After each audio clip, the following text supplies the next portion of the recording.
Hello and welcome to a tool review with Dane. Today we're going to be talking about this. Oh, that didn't work right. Here we have it. The Metabo HPT 18 volt compact trim router. Let's get into it, huh? Okay, so here is the router. This has been out for just a little bit now. I'm going to go over some initial thoughts, some initial points that I found that I liked, and in doing so I am going to be not directly but comparing it to this guy. I've had this guy for a little bit now, and I'm just going to talk about some of the differences between the two and what I like and don't like about this one, the Metabo, compared to what I currently am using, the Milwaukee. So first of all, they're both 18 volt tools. The Metabo has the bonus of being not multi-volt, but it will take multi-volt batteries. So you can take the 36 volt, 5 or 4 amp or whatever those are, I forget them already, and click those on there and you get much more runtime. You can also take the standard 1.5 amp hour battery. It comes kitted with, or not kitted, but you can get the 3.0, which I have on there now. Comparing it to the Milwaukee, just for apples to apples comparison, these are both 54 watt hour batteries. This is the 3 amp hour compact by Milwaukee, and we got a 3 hour compact by Metabo HPT. So obviously, if you are researching this tool, you should probably know that Metabo HPT is rebranded from Hitachi Power Tools. HPT, Hitachi Power Tool. But you know, otherwise else in the world it's now known as Hikoki, and here in the US it's Metabo HPT. So very basic features on this thing. It's an adjustable router, obviously, 30,000 RPM, adjustable speed with the dial right here, and that's about it for a router. I mean, you really don't need much with that. The grip in my hand is very nice and comfortable. It's actually slimmer than this one. You can see that, I don't know if it's showing up on the camera here. The comparable size is just, it's slimmer than the Milwaukee just by feel. You see the Milwaukee kind of gets a little bit wide at the base, where this Metabo is nice and smooth all the way down from the end. So that's a nice little feature from the Metabo. Big plus that I really enjoy with this thing is this cam lock design for the depth adjustment. It's a very positive, solid feel, and there is no way of accidentally hitting this dial and moving this adjustment when the tool is in use, which is one of my problems with this guy. Is even when this is locked in place, you can still spin this dial and adjust the depth. I mean, that's locked, and I'm just freely moving it. And when I'm using this tool, the way you grab it, the way I grab it, I have a tendency to put my finger there, and I can feel that spinning as I'm using the tool. Not good, which, yes, I know you can tighten it, but there's still the chance of it happening. Whereas this guy, it's entirely locked and out of the way. It's a very nice, positive feel with this metal cam. Focus, GoPro. Which is nice, and you can still very finely adjust this. You get the lines there, measurements, so you can kind of see what you're doing, which is very nice. Another thing that I really appreciate is once you loosen this, you just simply pull that off. There's no extra button like on its neighbor there, where you need to hit that and take the thing off. So just for comparison to this, you have this button over here which releases that micro adjust, and then you can pull it out, which means to pop this back in, you still need to push this button to get it in.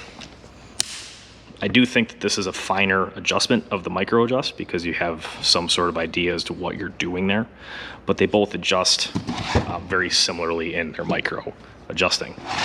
I really like this clear plastic base.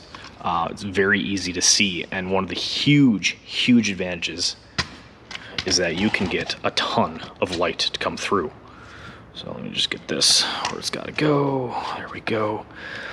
But that also brings up one of the downsides to this tool. This is a 2-button actuated tool. So you hit this button here first to power the tool on, and then this button here is what actually turns the tool on. Starts the motor and the blade, or the bit to start spinning. So it's a nice little thing that you have that safety feature, But at the same time, just like the Milwaukee where you have, at least I have a tendency to put my finger on that dial. When I'm using this tool, I have a tendency to put my finger on the button, which is nice in a way and bad in a way, because nice is a quick on off. When you're using this tool, you can turn it on and off super easy. But you can also have a tendency to accidentally, it's a very light button, you can accidentally turn the tool off while you're using it. But having this thing, this power button here, when you press that, look at how much light is coming through there. That is just insane. Very clear base. You get a ton of light shining down on that bit. So I'll see if I can get this camera to load in a little bit better here and show you guys exactly what I'm talking about.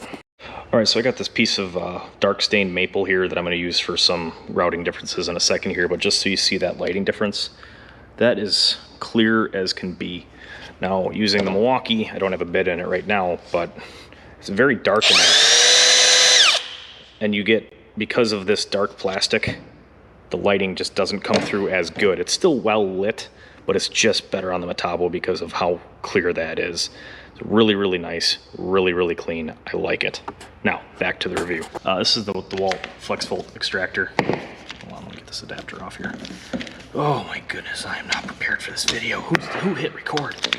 Okay, so Flex Volt Extractor with the adapter on it, and this doesn't fit together. That's kind of weird. Milwaukee adapter fits just fine. Metabo, not so much, so you need a different adapter size for that. And this is also another adapter for the Flex Volt Extractor. This also doesn't fit in there, so no dust collection for this video because I don't have the right adapter.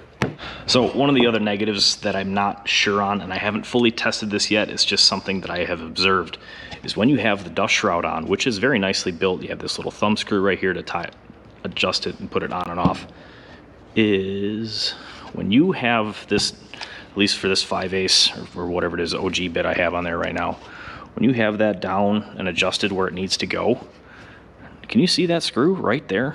That is your lock screw for the dust collection, and that is right in the port. Now, granted, routers don't make a ton of large dust and debris that won't get past that, but I do find that a small design flaw because that's kind of right in the channel of where you want to have your port. Whereas the Milwaukee, I don't have the port. Actually, I do. Hold. The Milwaukee is nice in that is free and clear in every way to get dust, because that button, that little red button, is what your rotational lock is right there.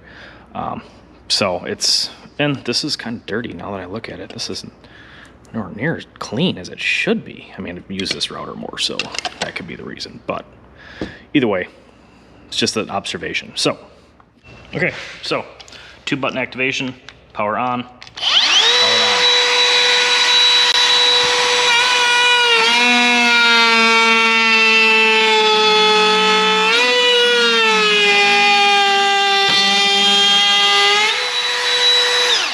Nice and easy. Very clean cut for the OG. Looks really, really nice. Nice and smooth. Maple. You can see that right there. Nicely done.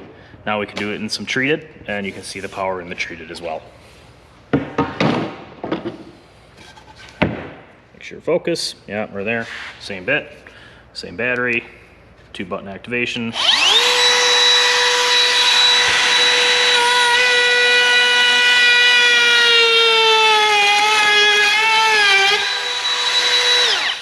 That was pretty much as fast as you want to go. Had plenty of power to get through this. Not a problem at all. So, back to the review.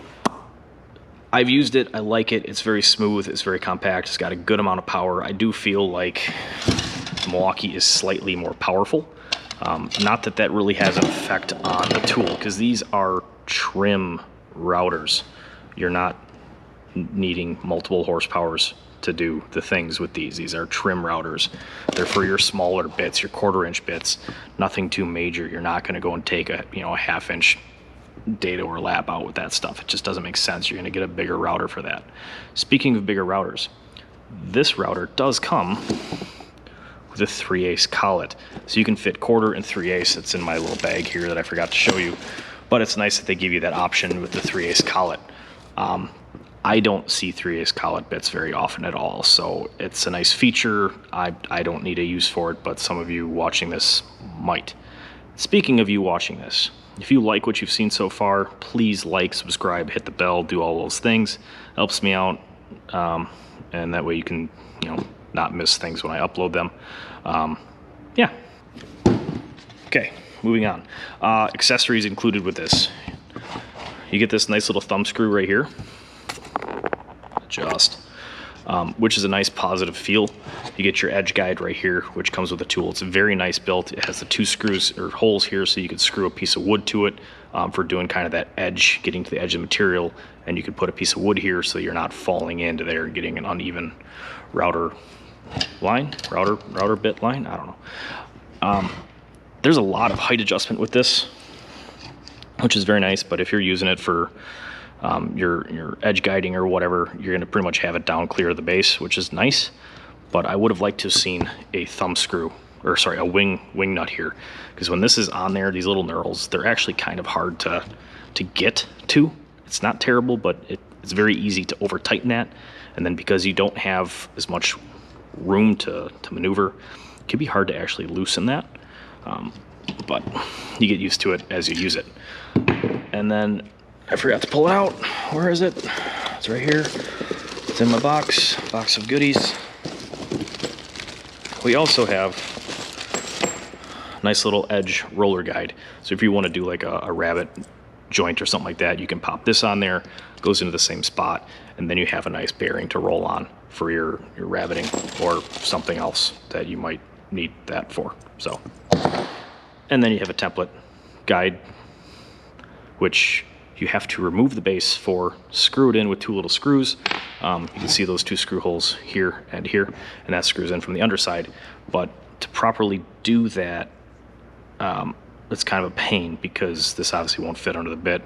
So you have to put this on first and extend the base up and then put the bit in, and it's just a little bit tight, but it's understandable at the same time. I mean, it's a guide, it's a template.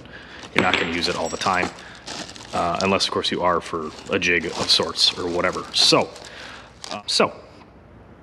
that's that. I really like this router. It's very nice, small, compact. I like the option that you can get the different batteries on there and for a lot more runtime.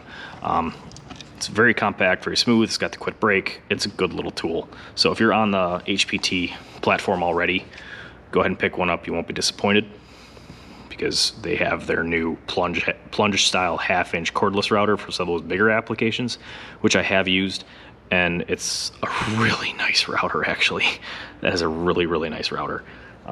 I was just able to use it for a little bit, and I want to buy that one. So knowing that they have 2 fully cordless routers is a really nice feature. So and also, now that I'm thinking about that 1/2-inch router is multi-volt, so you can use the plug-in adapter on that. This one you cannot. You can only use multi-volt batteries on that. So just keep that in mind as well.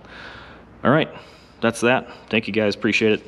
Let me know what you think of it. If you've used it, hit me up in the comments. If you like my review, if you don't, that kind of thing. Hold on, I could do this better. Boom. Metabo HPT 18-volt compact trim router.